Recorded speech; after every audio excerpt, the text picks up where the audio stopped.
Check. Kikilagay. Good morning po. Tayo po tayong lahat. Medyo malamig naman. Kumamay po tayo. Bumati. May mga bagong mukha akong nakikita. Tama ba? Wala akong listahan na binigay sa akin. Or baka ngayon ko lang nakita dahil absent ako last week. Good morning po sa bawat isa. Sige po, lumibot po tayo. Umalis tayo sa ating mga upuan. Dahil, yan.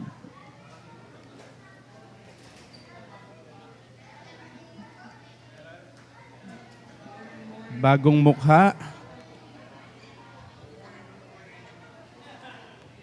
Habang chinecheck ko yung aking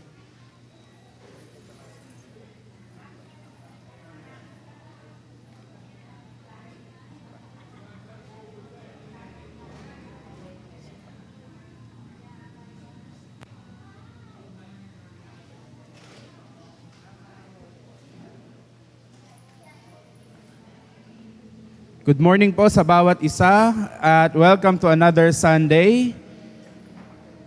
Ayan. Belated Happy Mother's Day dahil wala kami last time. But anyway, sige po, tayo po ay maupo sa presensya ng ating Panginoon. Tayo po ay mag-aaral. Willing po ba kayo mag-aral? Okay, sige po. Mag-aaral po talaga. But this time, we have a very simple topic to ask. Sabi nung may nag-comment, wag daw ako masyadong lumapit kasi nakatingala daw yung, dito daw ako. Masyado daw nakatingala yung nasa harap. Anyway, sige po, hintayin ko lang mag-settle down yung mga nasa likod. Okay po. Unang slide, apat lang po yung slide ko. Unang slide. Dahil kagagaling ko lang sa lipad, may 3 pong airlines dyan. Kuya Rex, kung ikaw ay sasakay, anong pipiliin mong airline? Philippine Airlines. Bakit? Para sa akin, safe. Para? Mostly, based on the survey, mas safe. Mas safe. Safe. Grabe ka naman kay Cebu Pac, saka kay AirAsia. Si Pastora, dahil kayo po ay madalas nang lumipad ng iba't ibang, ano pong sasakyan nyo dyan? Lagi ako sa Cebu Pacific, mura. Mura. Si Pastora, mura. Kaya mayaman eh. Yung PAL and then Cebu Pac. Safe versus yung pagiging, sige. Mukhang AirAsia pipiliin nyo. Philippine Airlines. Bakit po? Makabayan ako eh. Pag lumilipid ako, dala-dala ko yung ang bansang Pilipinas. Oo nga naman. No? Kasi yung Cebu Pac, Cebu lang yon. Okay, yung Philippine talaga yon. Yung AirAsia, masyado namang malaki, no? Asia. But today, we'll talk about, next slide. 4 lang po slide. Unang slide na yun. Pangalawang slide. We'll talk about a good name. Pakitingnan yung katabi. Pakisabi, a good name. Lakasan nyo, a good name. Okay, kailangan ba nating pag-aralan, kailangan ba natin itong malaman bilang mga anak ng Diyos that we should have a good name. Sabi po ng Proverbs 22 verse 1, a good name is better, sa ibang salin po, papaiksin ko, amplified po kasi kinuha ko, a good name is better than riches and gold, and favor is better than silver and gold and than riches. In another term, ang magandang pangalan ay higit na mas mainam kaysa anumang kayamanan. Bakit kaya? No? Bakit kaya mas mahigit pa na maganda ang magandang pangalan, mabuting pangalan kaysa sa anumang kayamanan?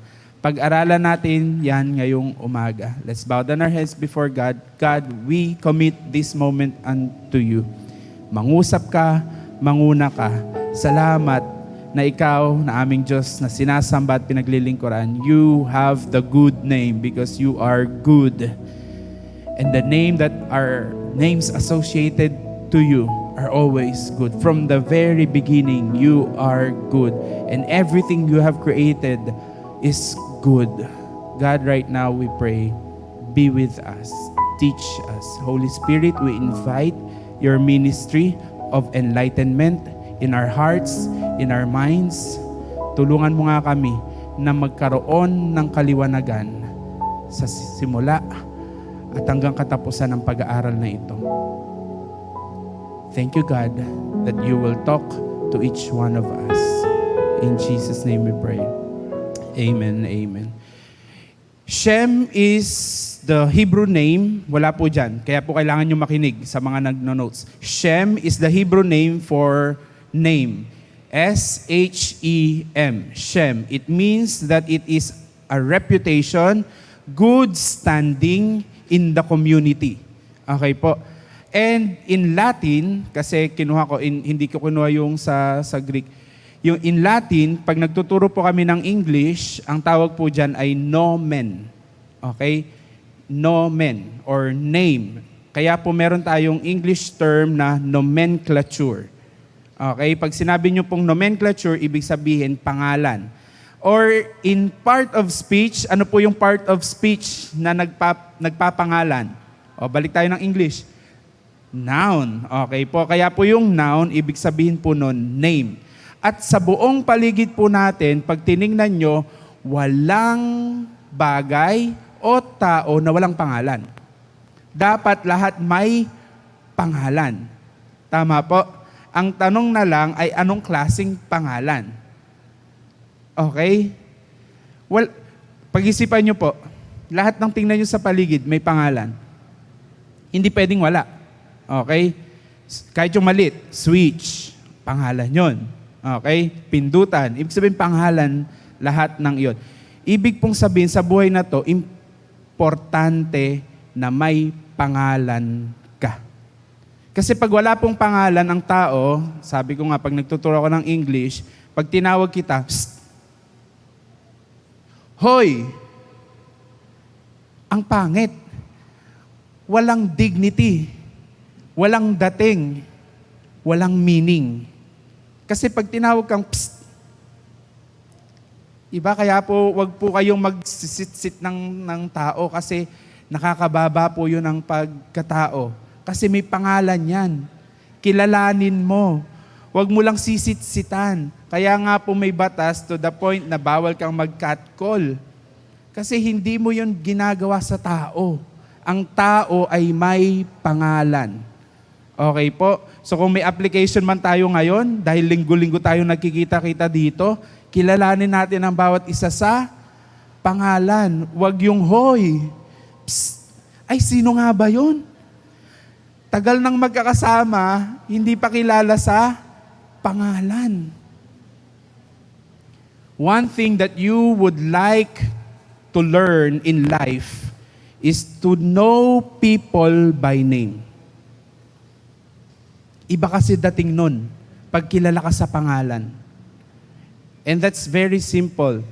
The Word of God, inunahan ko na yung point, wala akong point actually, inunahan ko na yung dulo. The Bible says, God knows you by name. Ganon ka ka-importante, ganon ako ka-importante. Alam mo yon, napakasarap malaman, nakilala ako ng Diyos ko sa pangalan ko. Hindi niya ako sasabing, psst. Hindi niya ako tatawaging, hoy. God knows me by name. Okay? Anong ibig sabihin nung kilala ka sa pangalan?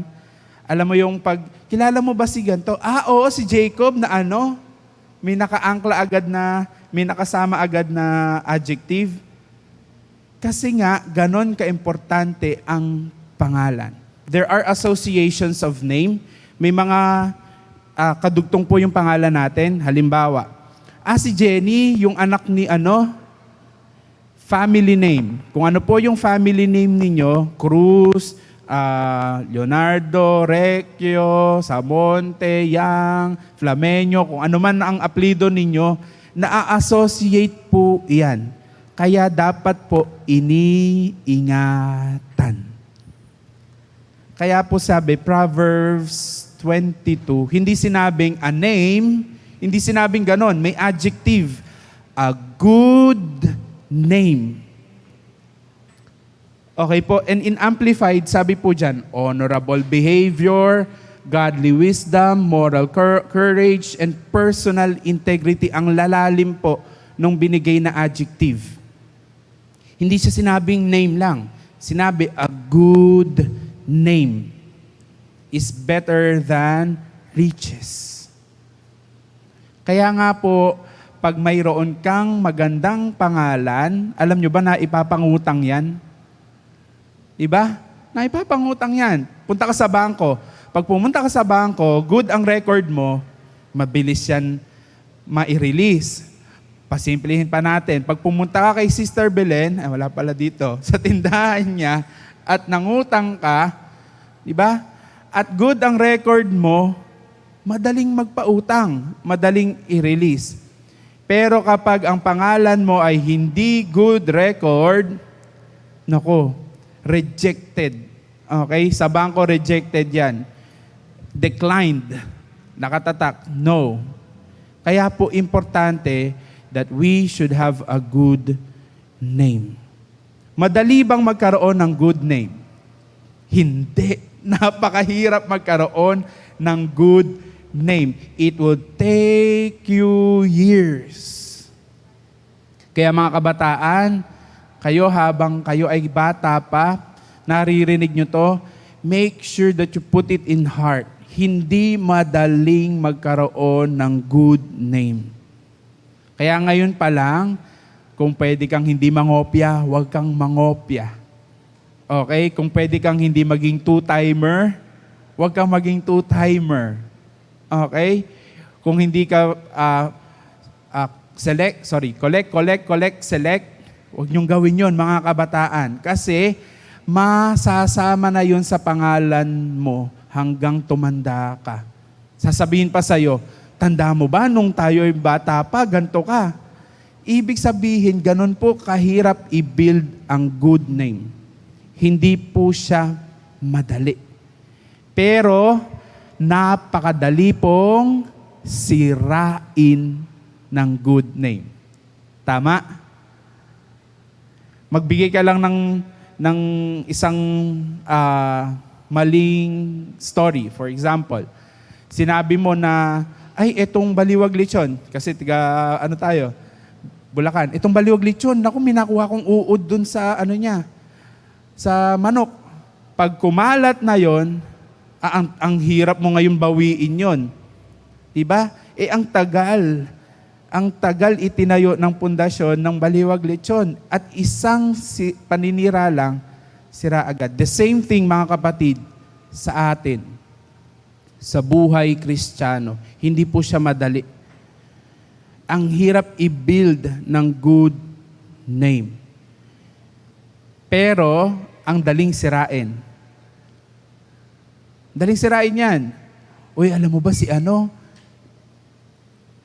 Naku, di ba? Yung mga simpleng chismis, simpleng kwentuhan, hindi mo alam nakakasira na iyan. A good name. Now, bakit natin to kailangan pag-aralan? Hindi ba dapat hindi naman tayo nagpapakitang tao or behavior or whatsoever? Bakit kailangan pag-aralan? Proverbs says it.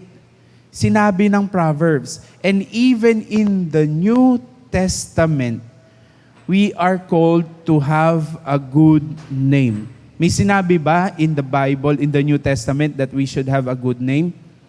May maalala ba kayong verse? Walang partikular na katulad ng Proverbs. Pero ang dami, katulad ng sinabi sa New Testament na, ang sabi, 1 Corinthians 15:33, do not be misled, bad company corrupts good character. Ibig sabihin, huwag kang sasama sa mga hindi good yung character. Okay? Hindi particular na good name. Okay? Another thing. Duduluhan ko na. You will know them by their fruits. You will know them by their fruits. Ano ibig sabihin nung fruits na yon? Okay? They will know you that you are my disciple. Okay? If you bear in love. And you will know them by their fruit. In Galatians 5:22-23, And the fruit of the Spirit is love, joy, peace, patience, kindness, goodness, faithfulness, gentleness, and self-control. Are we bearing those character? And those character, yung mga character na yon, attribute, traits na yon, would build us good name. Madali ba yon? Hindi. Madali bang mag-love? Hindi. Madali bang magkaroon ng joy? Hindi. Madali bang magkaroon ng patience? Hindi. Madali bang magkaroon ng gentleness? Hindi. Kaya po, it would really take time. Kung di mo sisimulan ngayon, kailan pa? At kailan sinisimulan yan? Sa bahay. Kung hindi yan sinimulan sa bahay, hindi mo pwede yang i-depende sa church. Hindi mo yan pwedeng iasa sa church. Dadalhin mo sa church, tapos church na maghuhubog? No. Nag-start yan sa bahay. Kaya nga, na-associate na anak ka ni ganito, yan anak ni ganyan. Kasi sa bahay yan na-associate. So let's try to assess, ano bang palaki sa akin sa bahay?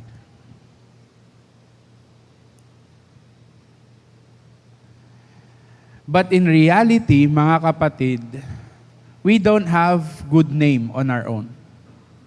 Yun ang totoo. Kahit kanino ka pa galing na pamilya, kahit galing ka pa sa pamilya de Campanilla, hindi po yun.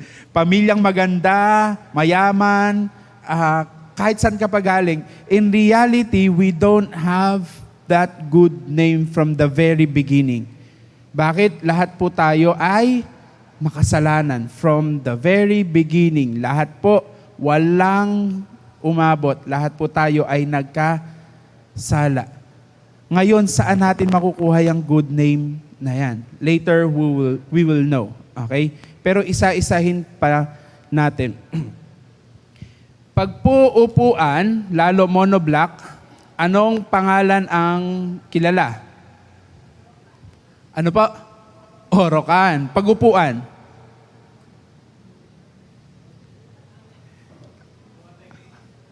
Protex. Uratex. Okay? Pag-upuan kilala, matibay, Uratex. Or mga plastic, Orokan. Okay? Pag electric fan, Standard. Okay? Aircon. Wow, career, social. Okay? Ibig pong sabihin, mayroon pong mga kilala na pangalan in a particular area. Okay? Pag kaya tinanong, church sa Pulilan,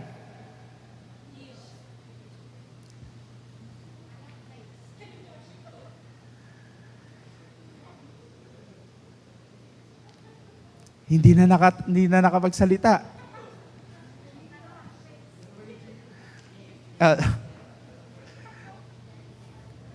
Baka mamaya masagot nyo, Echos.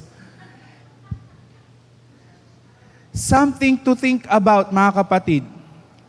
Dahil linggo-linggo tayo nagkikita, araw-araw tayong nabubuhay, something to ask. Church sa Pulilan, ano agad kaya ang isasagot? Kasi ang bilis natin nakasagot. Carrier.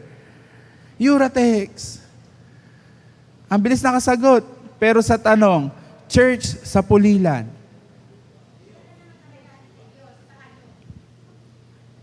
Mamaya natin pupuntahan iyan, no? Nangingiti tayo, natatawa tayo, but it's an eye-opening question for all of us. Hindi po madaling mag-build ng pangalan. Gios is already ilang years? 36. Ang tagal na. Matagal na yon, mga kapatid.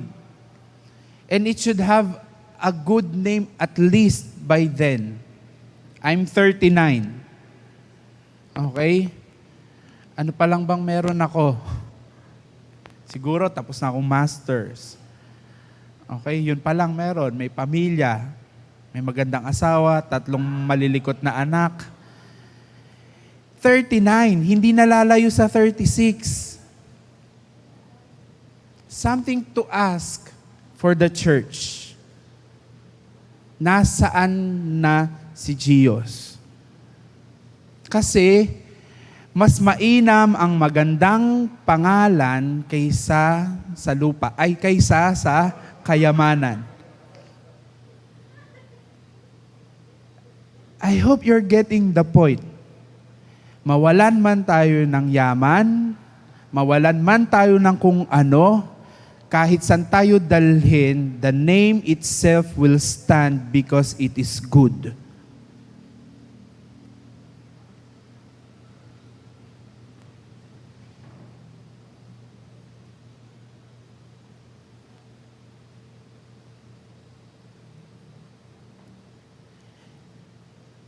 Pangalawang slide po. Pangatlong slide. 4 lang po yung slide ko.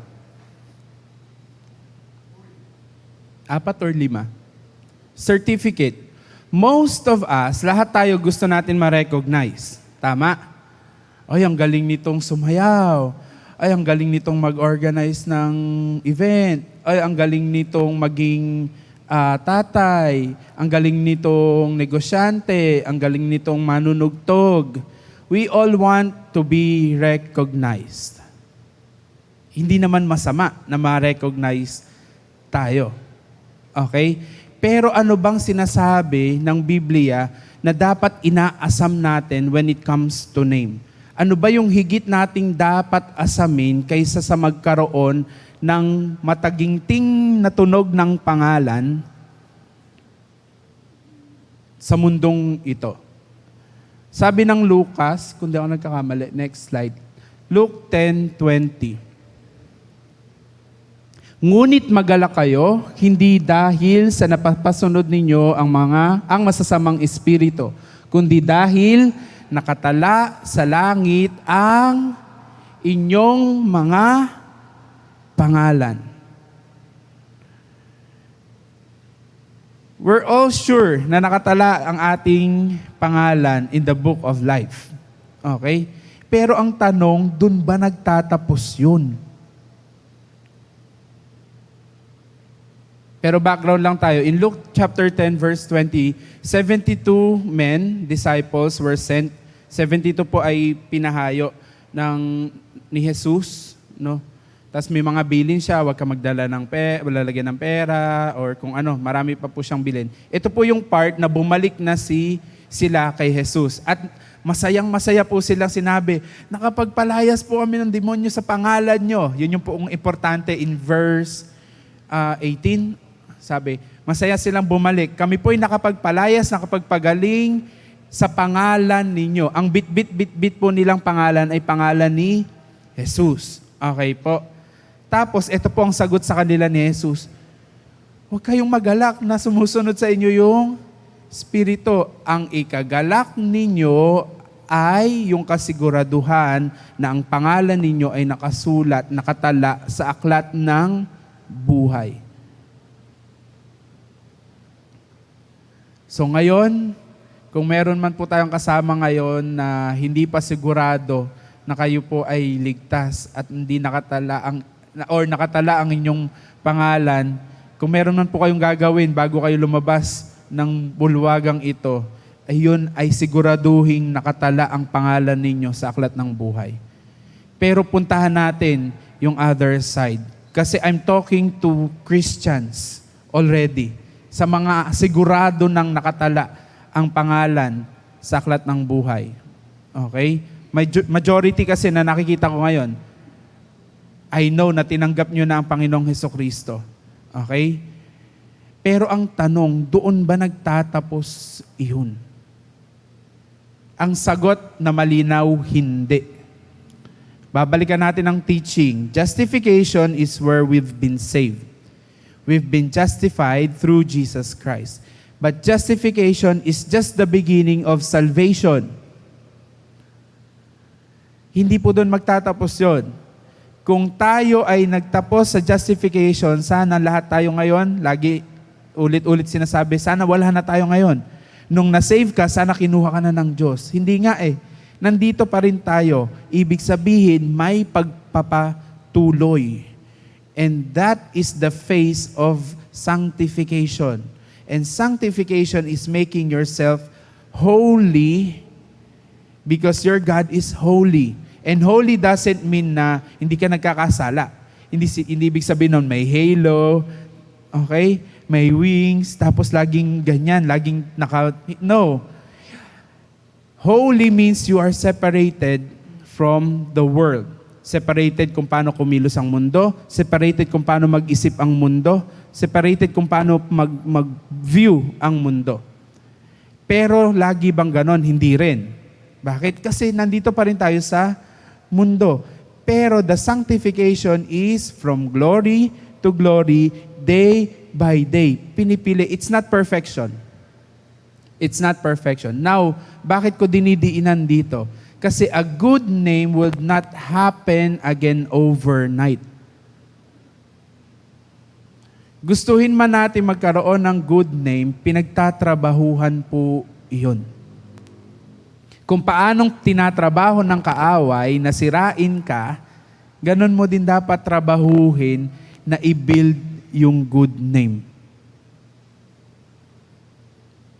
Kasi tinatrabaho ka ng kaaway. Sure ako doon. Tinatrabaho tayo ng kaaway. At anong trabaho niya? Magkasala ka. At pag nagkasala ka, sira ang good name. Ganun lang naman kasimple cycle niya. Ganun lang kasimple yung pandaraya ng kaaway. Pero balikan natin itong name na to, okay? Kung nakatala na ang pangalan mo sa aklat ng buhay, hindi po ibig sabihin nagtatapos na doon yung salvation mo. You've been saved by, sige, aral tayo, basic ulit. You've been saved by grace through faith. Wag natin pagkamalian na. Kasi baka ang alam lang natin, we've been saved by grace. Yes, by grace. But through faith. And faith should be lived out.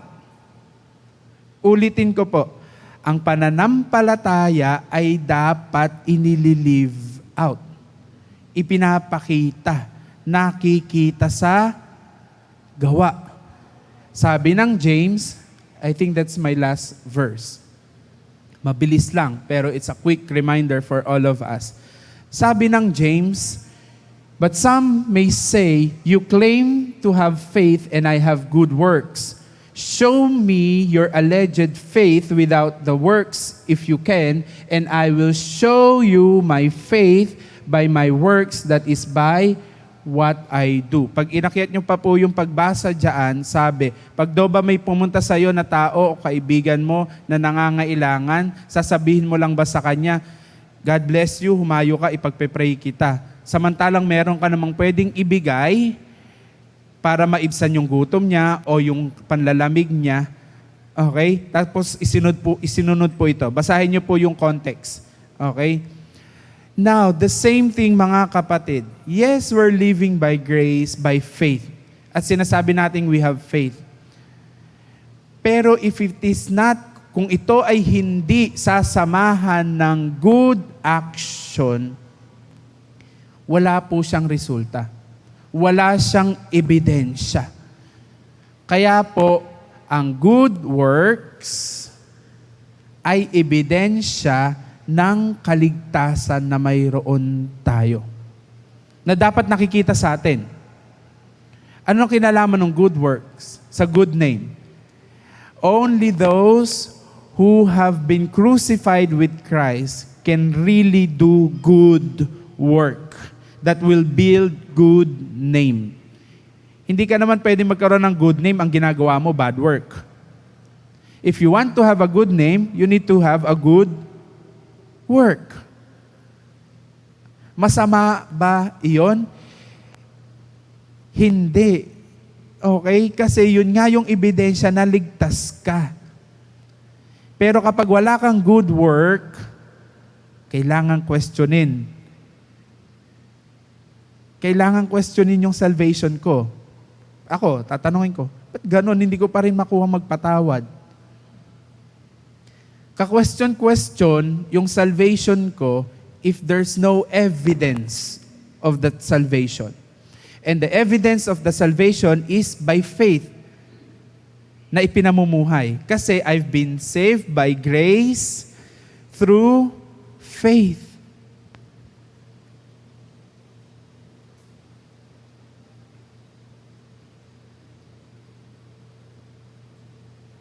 Pag-isipan po natin, hindi masamang gumawa ng mabuti. Pero linawin lang natin, hindi ka gagawa ng mabuti para maligtas ka. Gumagawa ka ng mabuti kasi una sa lahat, ikaw mismo ay nakaranas ng kabutihan ng Diyos. Kaya mo makukuhang gumawa ng mabuti sa iba. Nakaranas ka ng pagpapatawad ng Diyos, kaya makukuha mong magpatawad kahit mahirap ng iba. Ikaw ang unang nakaranas ng probisyon ng Diyos, kaya kaya mo ding magbigay sa iba. And that is salvation. Yun ang totoong buhay Kristiyano. Yun ang totoong good name. Now, why do we need to have good name? Balikan po natin. Nung ikaw at ako ay tumanggap sa Panginoong Hesukristo, I've been crucified with Christ. It is no longer I who lives in me, but Christ lives in me.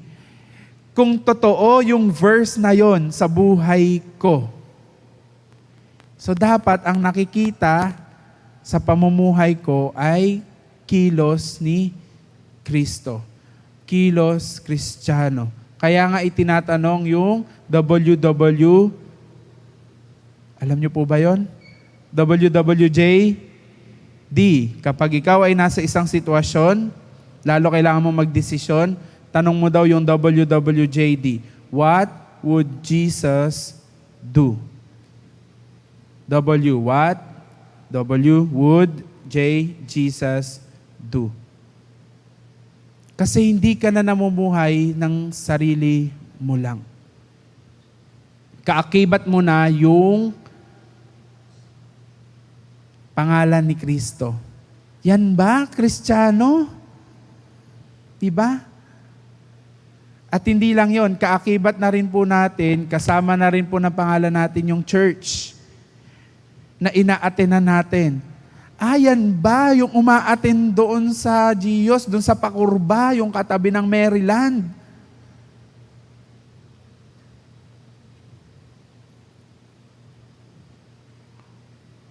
A good name is better than riches, and favor is better than silver or gold. We all want wealth. Gusto natin ng yaman. Okay? At lahat ng anak ng Diyos ay totoo namang mayaman. Bakit? Nung sinimulan mo pong kumilala sa Diyos at naligtas ka, mayaman ka na. Maybe not the material wealth of the world, pero dapat alam mo, mayaman ka. Lalo kung saan ka pupunta, mayaman ka. Ang pupuntahan mo, kalsada, lantay na, ginto. Wag na lang yun eh. Mayaman ka dahil ang tatay mo ang may-ari ng lahat. Ang tatay mo ang may likha ng lahat. Now, I'm about to end. 9:40. Okay? Bakit natin to kailangang i-topic? I'm not sure with the other topics ng mga nagdaan. But God impresses to me. Ang tagal nating lumalakad bilang Kristiyano. And we don't put, strong importance in building name. Hindi nga siya madali eh. Kung hindi natin siya sisimulan ngayon, kailan pa? At kung wala tayong sinisimulan, baka ang nabibuild sa atin ay hindi good name. Proverbs 22 verse 6, no, kasunod na chapter ng mga yan. Alam natin lahat yan. Train up a child in a way he should go, and when he is old, he will not depart from it. Question for Gios. Gios is not a child anymore. 36 years old na si Gios. Tanong, anong training ba meron si Gios nung siya ay child? Question to ask. Okay? At huli na ba ang lahat? Hindi pa huli ang lahat, mga kapatid. If you're willing to be trained in the way of the Lord, God will teach you His way. Pero, malinaw ang sinasabi niya, we need to seek Him. Matthew 6, seek ye first the kingdom of God and His righteousness, His ways, pamamaraan niya. Now going back in Proverbs 22 verse 6, train up a child. Hindi po sinabing train up a teen. Hindi sinabing train up a youngster. Hindi, a child. Sinisimulan po talaga yan habang bata. And some of us may be of age, 30, 20, pero in faith, baby pa rin. Magkaiba po kasi yun. Okay? Maaaring nasa edad ka na, pero yung faith mo is baby, mas dapat pong alagaan yun. Mas dapat i-train yun. Or else, kapag hindi po yan na-train, hindi po yan magbibuild ng good name. I'm about to end. Let me share. Last week, wala po ako. Andito naman yung asawa ko. Muntik na po ako hindi mapunta ng Hong Kong. Dahil naharang po ako sa immigration. Okay? At usually, pag naharang ka sa immigration, dahil, bakit po kayo naharang sa immigration? May kapangalan. Kung sana yung kapangalan ko ay, kaso ang kapangalan ko, may 2 kaso, tiga Bulacan, kaya po ko hinarang. 7 yung flight, 6 immigration. Yung mga kasamahan ko, naghihintay, sinesenyas na ako. Ano ba nangyari? Ano ba? Kung ano nun sinesenyas. No? Ako naman, to be honest with them, and to be honest, wala akong gaanong kaba. Okay? Kasi, nakapag-international naman na ako. Okay? Nakapag-Singapore, 2018, okay, nasal kami. Salamat kay Pastora. Okay? Kaya walang kaba. At alam ko din sa sarili ko, wala akong ginawang masama. Okay? May kaso daw. Wala naman akong kaso. Tinatanong ako, nasaan ka nung 2015? Hindi po ako umaalis ng Bulacan. Sa Bulacan lang po ako. Sigurado ka ba wala kang kaso? Hindi ka napatawag kung saan o kung ano man? Hindi po. Wala po akong natatandaan na kaso. No?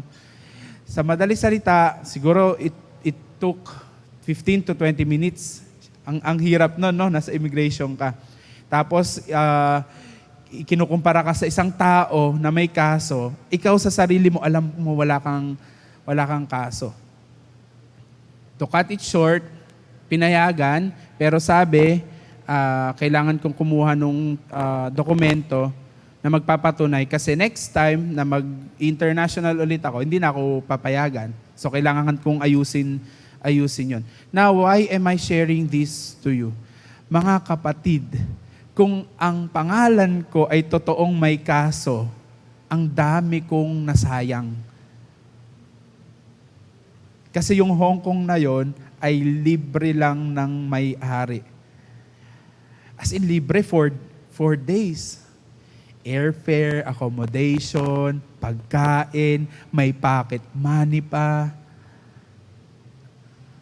Again, not to brag. I'm sharing it to you kasi ang point ko, yung good name. Hindi po yung Hong Kong, yung good name. Kung yung name ko ay tainted, imagine yung nasayang. Na-imagine nyo po yung nasayang. The same thing, mga kapatid. Yes, you are saved. Oo, saved ka na. Pero hindi nga doon nagtatapos yun eh. You need to work it out. You need to build a good name. Or else marami ding masasayang. Madami pong masasayang pag hindi good name. Maniwala kayo sa akin. Dahil mas maraming benepisyo ang pangalang may magandang record. Sinabi ko na sa inyo kanina, yung mga ilang benepisyo. Mga practical na benepisyo yon. Okay? Pero here's the thing. Ulit, kaakibat na po ng pangalan mo at pangalan ko ay ang pangalan ng Diyos. Marami sanang magbe-benefit sa buhay mo at sa buhay ko kung totoong lumalakad ako sa katuwiran ng Diyos. Kasi, pag lumakad ako ng maayos, si Gabe, si Grant, si Glenn, maging yung asawa ko, kahit papano, susunod. Kailangan kong iayos yung buhay ko. The same thing with you, mga kapatid. Kung totoong Kristiyano ka, kailangan mong iayos yung buhay mo. Hindi pwedeng katulad ka lang din ng mundo. Hindi pwede yun. Kailangan maayos yung pamumuhay natin. Dahil marami pong mata, akala mo lang wala, pero maraming matang nakatingin sa'yo.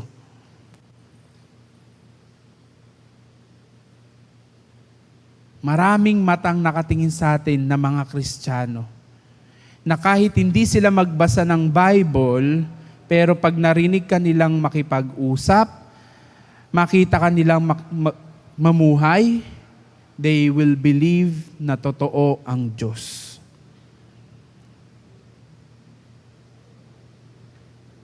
Marami pong tumitingin sa atin. At marami pong susunod sa atin. A good name is a good inheritance na isalin. Kung meron man po tayong ipapamana, wala ka mang ipamanang lupa, kotse, bahay, bank account, kung kanino man sa anak mo, wala ka mang ipamanang ganon, pero yung magandang pangalan na pwede mong ibigay at ipamana. And even the church, i-apply natin sa church. Church, kung meron man tayong dapat pagtrabahuhan, ay yung pangalan ng Panginoong Hesukristo na nakakabit sa Jesus is our shelter. Na pwede nating ipamana sa mga susunod. Hindi na po tayo pabata. 39 na ako. Ang iba sa atin, masigit pa. Hindi naman tayo habang buhay nandito. Yung mga susunod sa atin, nakatingin po yan sa atin. Yung mga kabataan, yung mga bata, nakatingin yan sa atin. Kung meron man tayong ipapamana sa kanila, good name.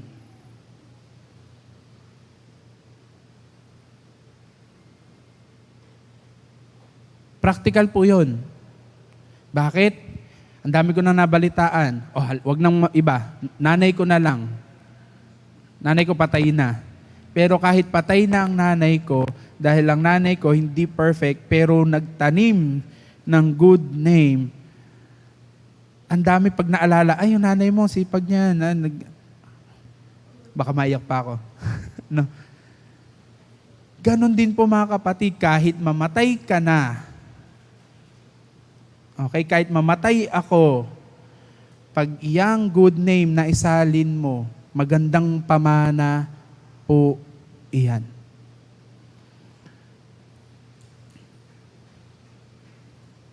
So ngayong umaga, ang paalala ko po at paalala po sa ating lahat, kasama ako, madaling magsirat ng pangalan, mahirap mag-build. So trabahuhin po natin ngayon pa lang.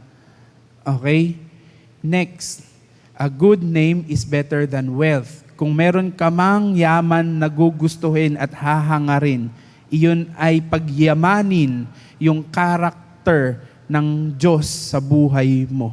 Yun ang dapat mong pinagyayaman. Because you will bear much fruit. And third, napaalala po sa ating lahat, the enemy is trying to kill, to steal, and to destroy a good name in you. Trabaho po yun ng kaaway. Pero God is giving you a life abundantly. And that life abundant ay hindi po yun in a bad name. Wala pong abundance in a bad name. Sa kaharian ng Diyos, hindi ka pwedeng magkaroon ng abundance in bad name. Sa mundo lang po yun. Sa mundo, pag bad name ka, ang dami mong yaman. Pero sa kaharian po ng Diyos, never mangyayari a bad name will have abundance. No. Abundance or fruitfulness or yaman sa kaharian ng Diyos is equated to good name. Katuwiran at pamamaraan ng Diyos. So this morning, let's try to assess, do I have a good name? Lalo sa edad ko ngayon, do I have a good name? If pag na-assess mo, may mga area ng buhay mo na walang good name, hindi pa huli ang lahat. That's why you and I, we're still in the phase of sanctification. Hindi pa po huli ang lahat para sa para magkaroon ng good name. Okay? And lastly, ang totoo po ng pinag-uusapan natin, hindi nyo po kakayanin, hindi ko kakayanin na magkaroon ng sarili kong good name. Sa totoo po ng pinag-uusapan natin, hindi ko po yun kayang trabahuhin ng sa akin. Ang good name ay trabaho ng Diyos at ng banal na Espiritu sa buhay ko. Kaya ang tao, bakit lang siya magkakaroon ng good name? Kapag kumikilos ang Diyos at ang banal na Espiritu sa buhay niya. Hindi po natin yun kayang trabahuhin. Kasi pag tinrabaho po natin ang sarili natin yon, alam niyo po kung ano mangyari? Peke. Magiging peke po siya. Kasi tinatrabaho mo in flesh. Pero kapag po yan ay totoong trabaho ng Espiritu sa buhay mo, genuine yan. Natural yan. Hindi mo yan kailangan pilitin. Meron po bang bunga na pinipilit niyang mamunga yung sarili niya? Wala.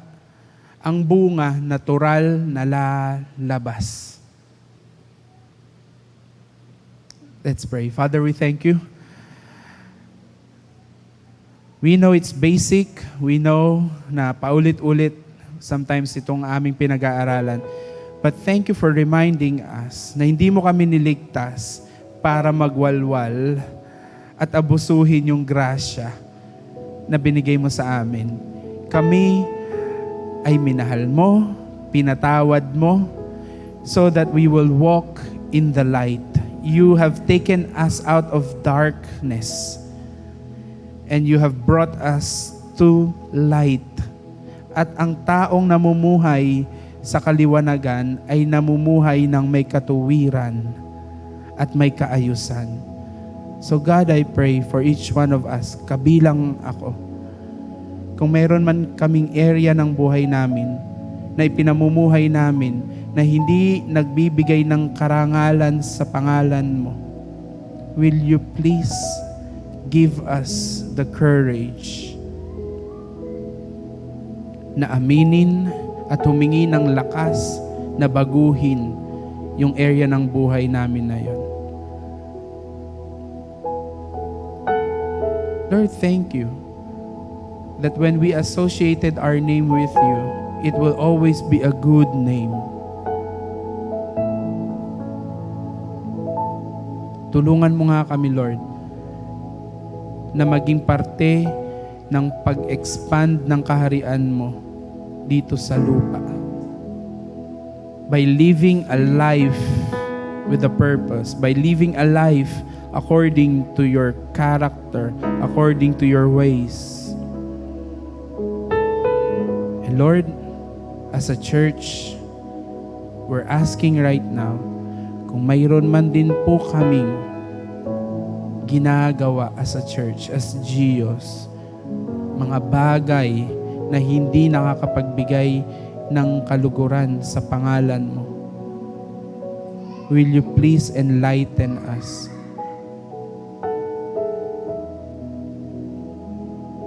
And we ask for forgiveness kung narurungisan namin yung pangalan mo, na minsan nagagamit lamang namin siya in superficial, yung mababaw lang, panakip lang, maskara lang. Lord, patawad sa mga pagkakataon na yun. We are asking that you will give us that boldness to really walk a life that will build a good name for your glory. Lord, patuloy kang mangusap, Banal na Espiritu, ikaw ang patuloy na magturo sa amin ng aming mga narinig ngayon. Ikaw ang patuloy na magproseso na narinig namin in Proverbs 20 verse 1, that a good name is better than riches and favor is better than silver or gold. Lord, hangarin nga namin yung mga bagay na pangmatagalan, mga bagay na panglangit. Ituon namin yung aming tingin, ipukol namin yung aming pananaw to the things that are unseen, and that is walking by faith. Lord, allow us to walk by faith, because it is impossible to please you without faith. Thank you, God. We want to please you. We want to honor you. We want this life to be a sweet aroma and pleasing, a living sacrifice unto your name. Teach us to live your name, to live out your name, to live this life with wisdom. Allow us to be mindful na hindi na kami namubuhay ng sarili lang namin, that you are living in us. Lord, teach your children to be mindful how we talk, how we interact, how we decide, how we spend. God, teach us to be mindful of our ways. Thank you, God. Thank you, Holy Spirit. Thank you na nangungusap ka. Thank you na nagtuturo ka. Hindi pa huli at hindi pa tapos ang Diyos. Thank you, God, hindi ka pa tapos sa amin. Thank you that you're still working. Thank you, God. We give you the glory, honor. In Jesus' name we pray. Amen, amen. God bless you all.